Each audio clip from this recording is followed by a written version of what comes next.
This thing that filtration system came in, it's massive. This thing's huge. Oh yeah, it's buried below the water table. We had to use gravel to stabilize the bottom of it. How's the city been with inspections and whatnot? City's been good. They've been easy to work with. This is the top part of the unit where the pipe actually connects in to the storm system. There's you guys down here now. They're installing that, but if you can see from the difference from the water, that we're below the water level there. Yeah, no doubt. So this is good. When are they going to have that one done, Lupe? They're going to have it done by the end of the week? By tomorrow? So it should be complete and done by tomorrow.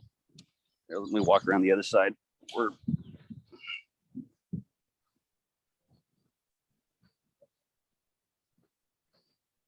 They've been easy to work with thus far. Here's part of the slab. That board still kind of green. A little bit of leftover gravel that we're going to use behind the retaining wall that was left over from the radon venting system that went underneath the slab. Okay.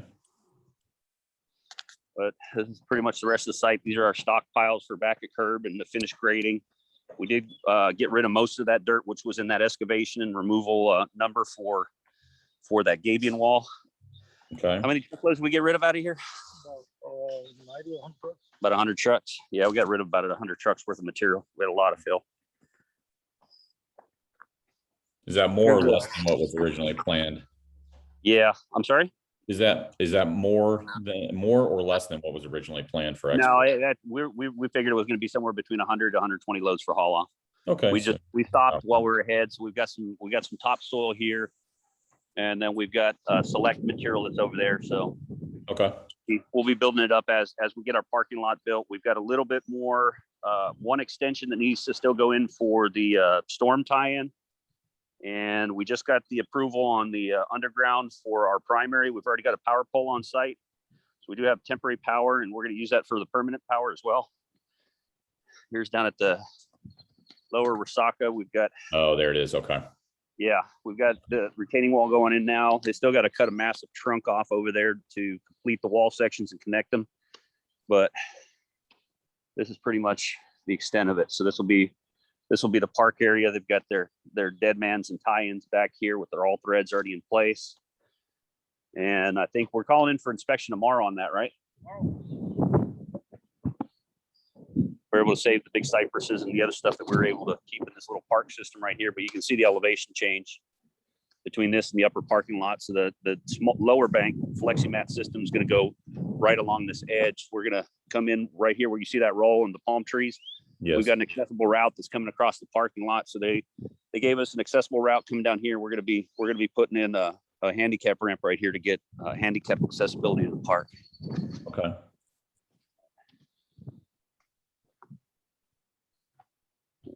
Yeah, here's a dead man that's exposed, so you can see what it looks like. But those are all concreted in, and those will be the holdback structure for the seawall. Right. So I think when are they bringing in vinyl plank? Okay, so they're going to start bringing in the vinyl plank tomorrow. Nice. But yeah, this will actually be a pretty nice park system when it's all said and done. Yeah, it looks pretty nice actually. Yeah. So the mat system, that worked out pretty well for you. I know that was a little different. Yeah, it did. It did. And the number we're holding in the mat system, we're able to take care of this issue here with this bank, which wasn't on the plans. We're able to take care of the rest of the tree removal and excess overgrowth that was on the fence line that's going to need to be replaced because it was part of the city requirements. Okay. So, I'm walking up that way now. But here's the rest of the FlexiMat system here. And then we've got this smaller rolls here that are 4-foot wide strips. So you can see the elevation change that we got next to the neighbor's property. So yeah, right. What we did is the engineer, you can see this was back a curb. Yeah. Yeah, this was back a curb. So what we did is we went back with the engineer. The engineer was able to eliminate the 2 parking spaces here on the end. So we got a little bit more space up here.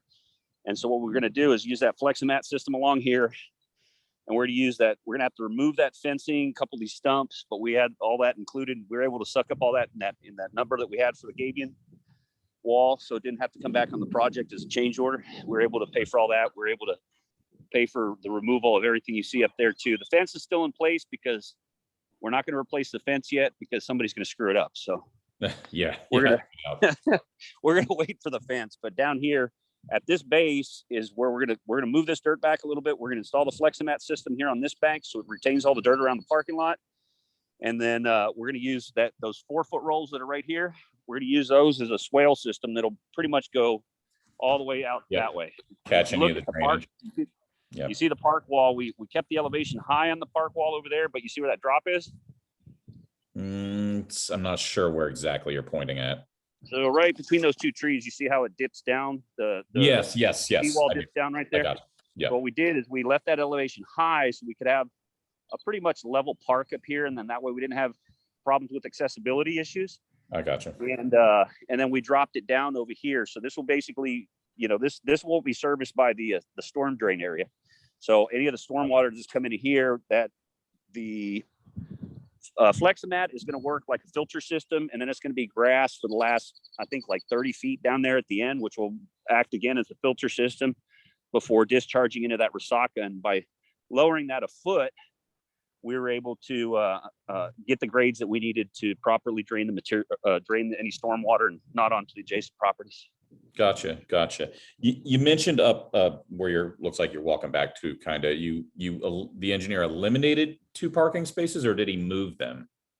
He eliminated 2 parking spaces. We had more than what the city requirement was. We kicked it up the ladder with the architect and the ownership. They were fine with doing it. Okay. All right.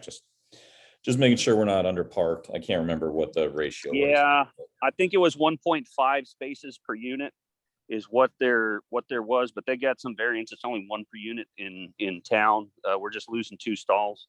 Okay. And by losing those 2 stalls, we'll use the savings from the concrete there for some of the added concrete work that we've got to do with either the accessible path with the ramp going down to the park, or the connection to the city walk, which I brought up through, to the design team. Is right now we had no accessible path to get into the clubhouse, and we had no accessible path to the city walk, which I know is going to be a city requirement regardless. So we've got them working on the design changes for that, and we'll shift as much of the savings that we can out of that parking lot to pay for any additional flat work. Gotcha. All right, good. Yeah, I know that was a potential big change order to deal with the grade differences. So that's good news. Yeah. Okay. Yeah. No. Yeah. We were able to keep our the cost on the heavy civils really down. The only big monster in the corner right now is the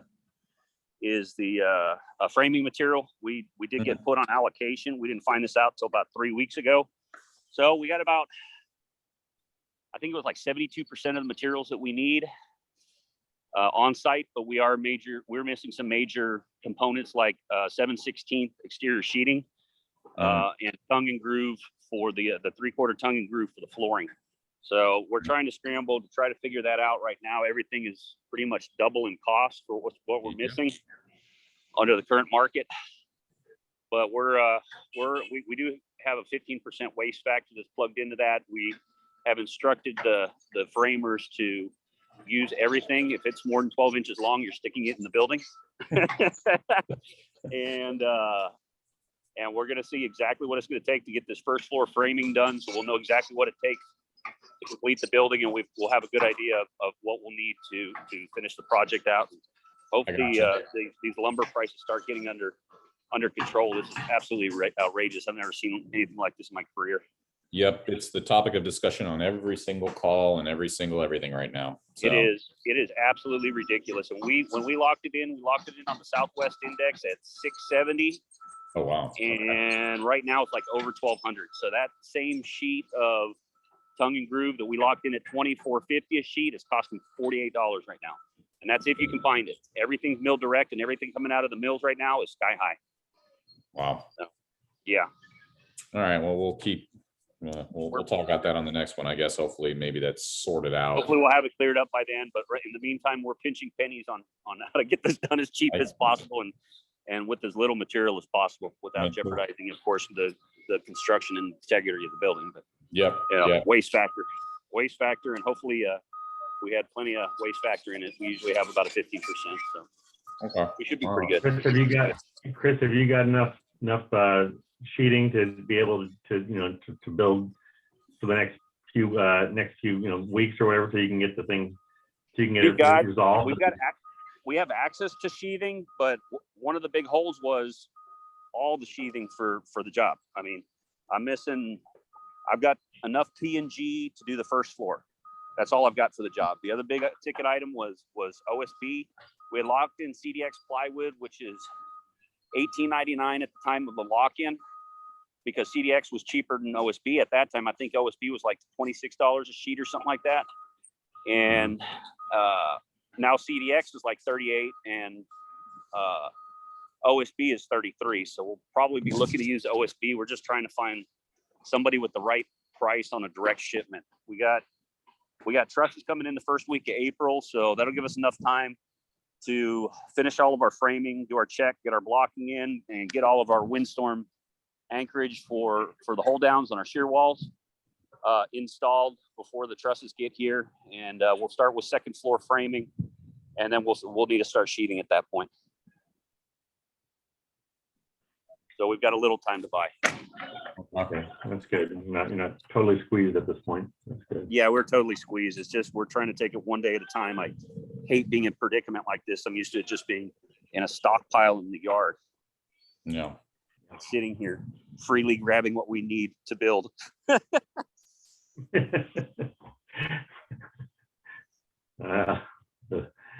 Those days are gone. You don't let them cut up. Don't let them cut 12 foot 2x for blocking, right? No. We have a block. What's called the blocking pile. So anything that's 16 or over is going into the blocking pile.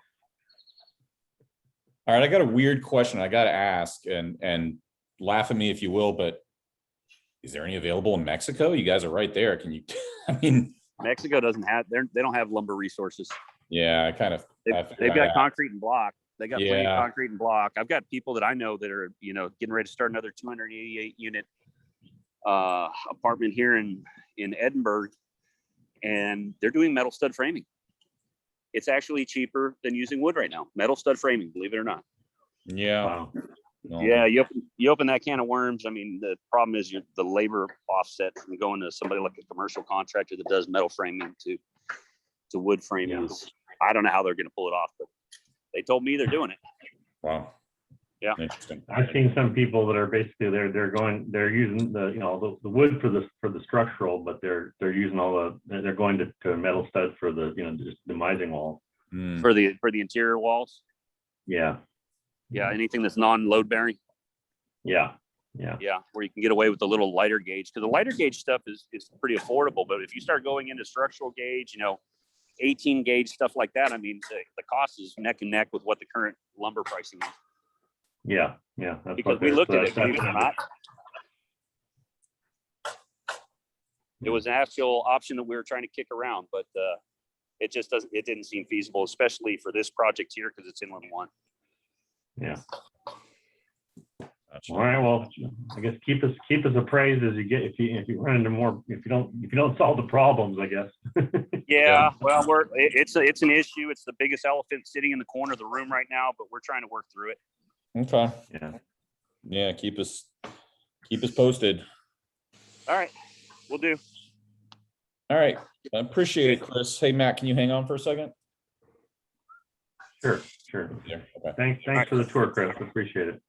Absolutely. Take care, guys.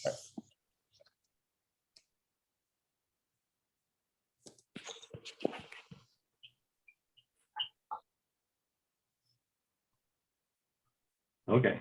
All right. So here, let me stop recording here.